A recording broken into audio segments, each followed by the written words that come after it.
To me, Global Reach Out is inspiring. It's connecting with God, reaching out to the world, and impacting life. The stories that are shared is so personal and it deeply impacted me. Global Reach Out to me is reach out to the truth. Connecting hearts, connecting lives. You're listening to Global Reach Out. Hi there. I am Dr. Gilbert Suhu, welcoming you back for the 11th episode of our series of talks on the topic, My Work, Career, and Vocation. In the last episode, we discussed balancing self-care and caring for others. We ourselves must ensure that we are healthy in all respects. If we cannot care for ourselves, how can we be responsible for someone else? Today, we begin looking at one thing that is a given in life that affects everyone, an inescapable reality. Life doesn't always go according to plan or expectation. We make plans, we anticipate, we hope. Sometimes things turn out the way we expect or hope for, sometimes they don't. And when they don't, we are naturally disappointed or frustrated. Worse, we get angry. If we made a mistake or a miscalculation that results in failure, we might be able to analyze, problem solve, identify an alternative or correction, and then we reattempt the effect or the effort. If all goes well, we have learned a valuable lesson to help us avoid the error the next time. If not, we don't give up, but we try again. Maybe our solution is not adequate or it's incorrect. We make another correction or adjustment and try again another time. For a particularly stubborn problem, we may require several attempts, discovering what works or not, or what partially works. Or we may have to take time to examine a more complex situation carefully and discern any underlying issues that are not immediately evident. Here is an example of a difficult situation someone encountered and how he handled it. To protect his privacy, let's give him a made-up name, Alex. In his previous job, Alex had to take over a troubled project from a colleague who had quit. In the first meeting with the customer was yelling. He was angry about the unsolved problems. Alex did not interrupt them, but took notes of the issues raised. When he finished, Alex told him he was going to address all his complaints. As Alex asked questions about each issue, the customer began to come down as he gave information. Then Alex reviewed the specific actions he would take. Alex referred some of the issues to specialists in his company for them to work through. Alex frequently updated the customer on his progress. Eventually, the customer apologized for his earlier behavior. In due time, all the problems were resolved, and Alex was able to regain the customer's trust in the company. Replacing a former colleague, Alex was totally new to and unfamiliar with the case, yet he demonstrated poise in handling an angry customer. Instead of being defensive, Alex listened, asked questions, and kept the customer in the loop. It took some time, but Alex displayed problem-solving ability and regained the customer's trust. For issues beyond his expertise, Alex consulted in-house experts and recruited their help. In a sense, the difficult project was dumped on Alex. It was not something he sought for. He managed to diffuse a very tense situation and successfully gain a loyal customer and preserve the company's reputation. This was a troublesome situation Alex did not anticipate, nor was he to blame. When the project was assigned to him, he did not complain or harbor resentment. Instead, he faced it head-on and proactively completed it successfully. But not every challenging situation concludes so well. Another example comes to mind, this time involving a friend. It is his story. So let's call him Joseph, another made-up name to protect his privacy. He worked in civil service and was his current position for many years. He was there long enough to expect a promotion or at least a raise, thinking that he had done excellent work, but he was passed over a couple of times in a period of several years. He compared himself with those who were promoted instead of him and he could not uncover any deficiency on his part. Puzzled, he reviewed his performance a few times but found nothing amiss. Compounding his dilemma, Joseph had always received commendable ratings from his supervisor. And so he talked with his boss, but the conversations never yielded any hints as to the holdup. Finally, he suspected prejudicial treatment. He was Asian, and those promoted were Caucasian, white. His supervisor was also Caucasian or white. Had he hit the proverbial glass ceiling? Now, his agency and HR department. So following standard policy and practice, Joseph consulted the resident counselors there and registered his complaint against his boss.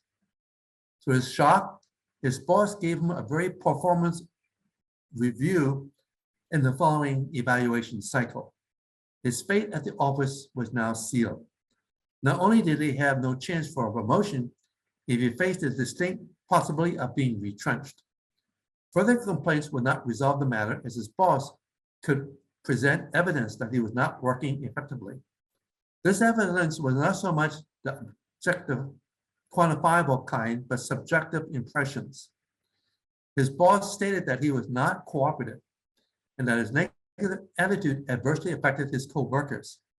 Facing a non-winnable situation, Joseph decided to retire.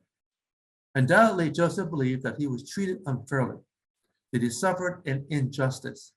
Making matters worse, he had no ready recourse. In a way, he felt the system was stacked against him. He could not penetrate the glass ceiling.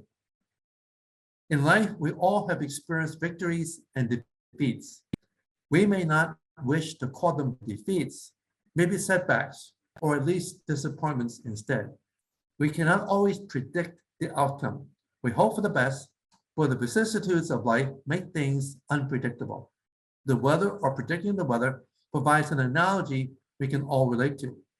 Generally, we cannot forecast sunshine or rain for the following day with absolute certainty.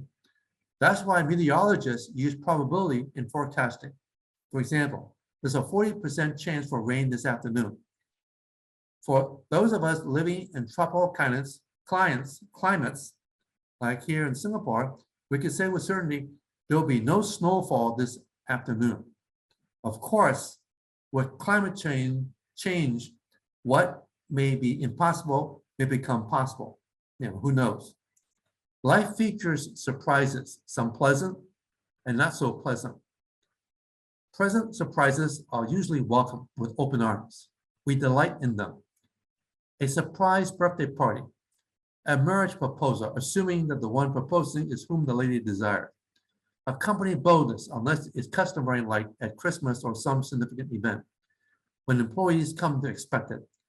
Unpleasant surprises can range in severity from minor conveniences like the boss's request that we stay an extra hour at the close of business, or to more serious major ones like the sudden dismissal from work without warning. Minor unpleasant surprises are relatively easy to handle, not so much the major ones. However, we can anticipate to some degree an unpleasantness if we can mitigate.